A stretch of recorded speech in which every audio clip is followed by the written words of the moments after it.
Assalamualaikum warahmatullahi wabarakatuh. Perkenalkan, nama saya Rusdi Kurniadi dari program studi Penjaskesrek kelas 6A dengan NIM 1805 112678. Pada video kali ini saya akan menampilkan tentang pembelajaran biomekanika olahraga dengan dosen pengampu Bapak Rola Angga Lardika, SPD MPD I4P. Baik, langsung saja saya masuk tentang materi biomekanika olahraga. Yang pertama itu ada pengertian tentang biomekanika. Biomekanika itu merupakan ilmu yang membahas aspek-aspek biomekanika dan gerakan-gerakan tubuh manusia. Biomekanika merupakan kombinasi antar keilmuan mekanika, antropometri, dan dasar ilmu kedokteran, biologi dan fisiologi. Menurut para ahli, ada dua pendapat ahli tentang biomekanika. Yang pertama itu menurut Frankel dan Nordin. Biomekanika itu merupakan konsep fisika dan teknik untuk menjelaskan gerakan pada berbagai macam bagian tubuh dan gaya yang bekerja pada bagian tubuh pada aktivitas sehari-hari. Dan menurut Kevin dan Anderson, biomekanika tersebut adalah ilmu yang mempelajari hubungan antar pekerja dan peralatannya, lingkungan kerja, dan lain-lain untuk meningkatkan performansi dan minimisasi kemungkinan cedera. Itulah pendapat para ahli tentang biomekanika. Sedangkan biomekanika olahraga itu adalah ilmu yang mempelajari gaya internal dan eksternal yang bekerja pada tubuh manusia serta pengaruh yang dihasilkan oleh gaya tersebut pada aktivitas olahraga. Nah, itulah pengertian dari biomekanika maupun biomekanika olahraga tersebut. Selanjutnya kita masuk tentang fungsi biomekanika. Adapun fungsi biomekanika terhadap guru pendidikan jasmani, biomekanika ini erat kaitannya dengan ilmu keolahragaan, sehingga biomekanika memiliki fungsi penting bagi guru pendidikan jasmani dan pelatih olahraga. Dalam hal ini, fungsi dan kegunaannya biomekanika bagi guru pendidikan jasmani maupun pelatih. Adapun menurut Arma Abdullah, dijelaskan bahwa yang pertama itu pemahaman biomekanika akan menghasilkan peningkatan pengetahuan tentang kerumitan fungsi anatomis, fisiologis, dan mekanika dari tubuh manusia, dan akan membantu meniadakan kesalahan yang dilakukan guru dalam proses belajar mengajar keterampilan, sehingga dapat meningkatkan perkembangan untuk kerja keterampilan khusus lebih cepat dan sempurna. Itu yang pertama menurut Arma Abdullah. Adapun yang kedua, pengetahuan biomekanika juga penting bagi atlet karena ia akan menyadari kekeliruan untuk mencoba meniru gaya atlet lain, karena gaya tersebut memberikan keberhasilan bagi atlet tersebut, sehingga atlet harus mengembangkan gaya sendiri. Sebab pada umumnya tidak ada dua manusia yang sama karakteristik jasmaninya, seperti kekuatan ototnya, kelentukannya, tipe tubuhnya, bahkan begitu pula karakteristik fisiologisnya. Selanjutnya, adapun dalam secara garis besarnya, fungsi kegunaan biomekanika pada guru pendidikan jasmani maupun pelatih olahraga, yakninya diantaranya yang pertama itu memberikan dasar ilmu pengetahuan untuk mengambil keputusan berkenaan dengan keterampilan dan gerak dasar pada olahraga. Dan yang kedua, sebagai dasar untuk memperoleh jawaban tentang masalah dalam untuk kerja, dalam artian praktek dalam olahraga tersebut. Dan yang ketiga, prinsip serta asasnya dipakai dalam memberi asesmen dan koreksi terhadap untuk kerja yang dilakukan oleh peserta didik atau atlet. Dan yang terakhir itu, mampu dalam mengembangkan gerak dasar olahraga yang lebih efisien dan manfaat guna.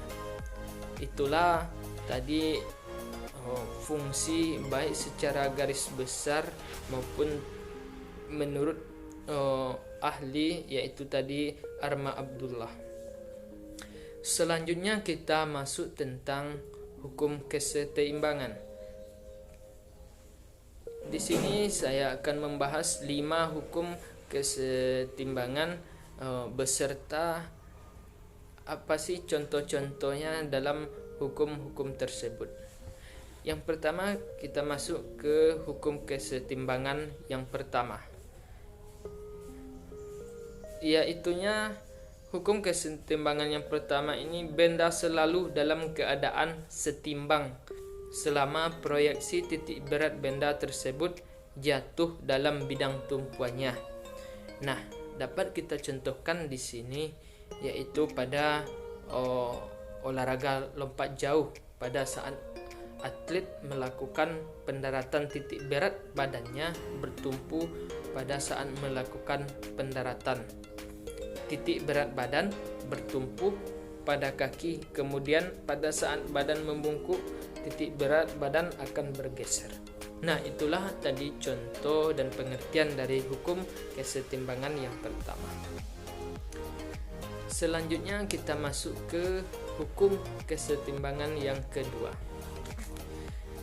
yaitunya stabilitas berbanding lurus dengan luas bidang tumpuannya. Dalam artian, makin luas bidang tumpuan, makin besar stabilitasnya.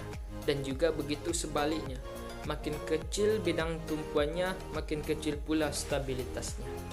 Dapat kita contohkan di sini dalam hukum kesetimbangan yang kedua ini, yaitu ketika seseorang pada posisi kedua kaki dalam keadaan kuda-kuda, baik itu dalam olahraga pencak silat ataupun dalam olahraga lainnya. Dan yang ketiga, kita masuk dengan hukum kesetimbangan yang ketiga, yaitu stabilitas berbanding lurus dengan berat badan atau badan. Artinya, semakin berat badan seseorang, semakin besar stabilitasnya. Dan juga begitu sebaliknya, semakin ringan badan seseorang, semakin kecil pula stabilitasnya. Nah, dapat kita contohkan dalam kesetimbangan yang ketiga ini pada pertandingan tinju. Ada kelas-kelas yang berdasarkan kategori berat badannya.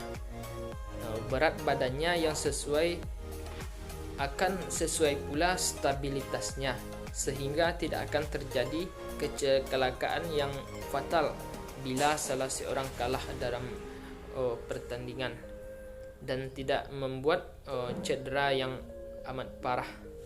Nah, itulah tadi pengertian dari hukum kesetimbangan yang ketiga beserta contohnya. Dan selanjutnya kita masuk ke hukum kesetimbangan yang keempat.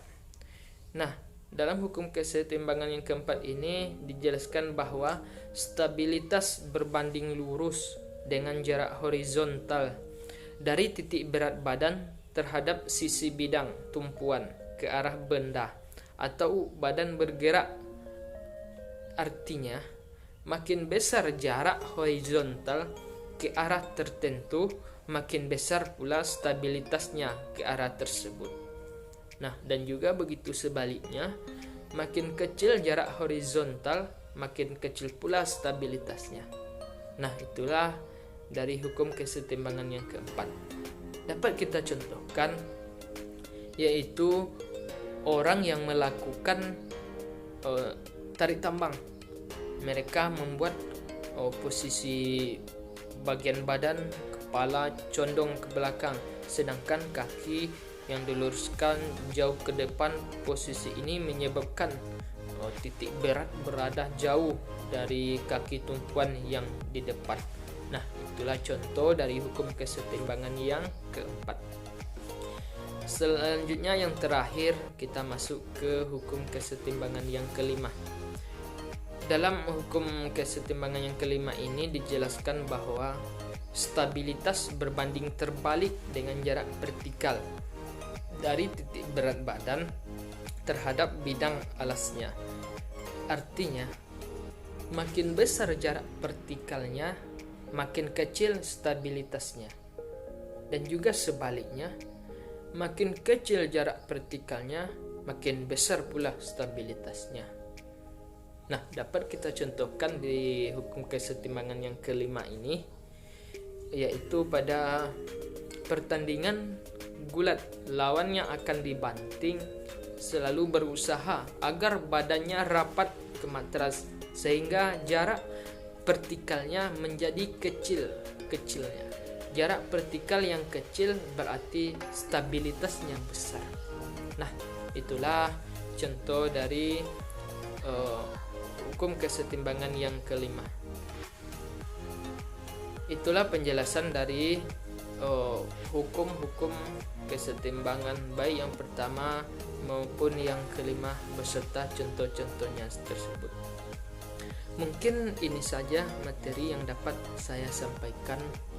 Lebih dan kurang saya mohon maaf apabila ada kata saya yang salah, mohon dimaafkan. Billahi taufiq wa hidayah. Assalamualaikum warahmatullahi wabarakatuh.